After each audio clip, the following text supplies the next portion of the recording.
दूसरी ब्रह्मचारिणी। दधाना कर पद्माभ्याम अक्षमाला कमंडलु। देवी प्रसीदतु मयि ब्रह्मचारिण्य अनुत्तमा। माँ दुर्गा की नव शक्तियों का दूसरा स्वरूप ब्रह्मचारिणी का है। यहाँ ब्रह्मा शब्द का अर्थ तपस्या है।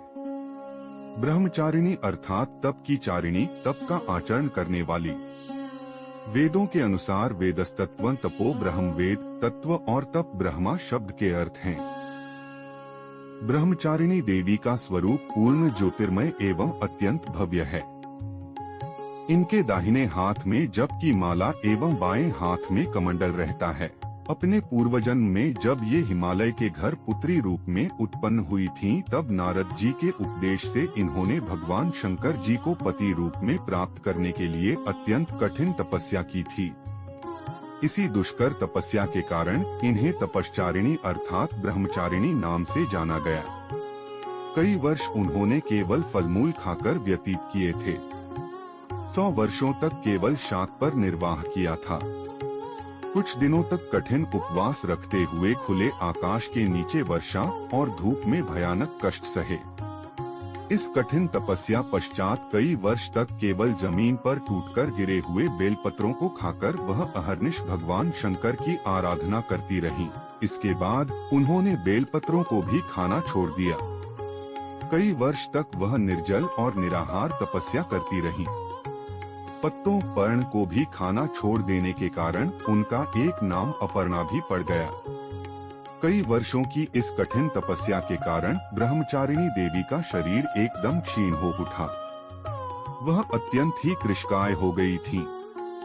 उनकी यह दशा देखकर उनकी माता मैना अत्यंत दुखित हो उठी। उन्होंने उन्हें उस कठिन तपस्या से विरक्त करने के लिए आवाज दी उमा। तब से देवी ब्रह्मचारिणी का पूर्वजन्म का एक नाम उमा भी पड़ गया था। उनकी इस तपस्या से तीनों लोकों में हाहाकार मच गया। देवता, ऋषि, सिद्धगण, मुनि सभी देवी की इस तपस्या को अद्भुत पुण्य कृत्य बताते हुए उनकी सराहना करने लगे। अंत में पितामह ब्रह्मा जी ने आकाशवाणी के द्वारा उन्हें संबोधित करते हुए प्रसन्न स्वरों में कहा, हे देवी, आज तक किसी ने ऐसी कठोर तपस्या नहीं की थी। ऐसी तपस्या तुम्ही से संभव थी।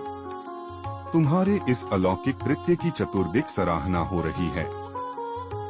तुम्हारी मनोकामना सर्वतोभावेन परिपूर्ण होगी। भगवान चंद्रमौली शिवजी तुम्हें पति रूप में प्राप्त होंगे। अब तुम तपस्या से विरक्त होकर घर लौट जाओ।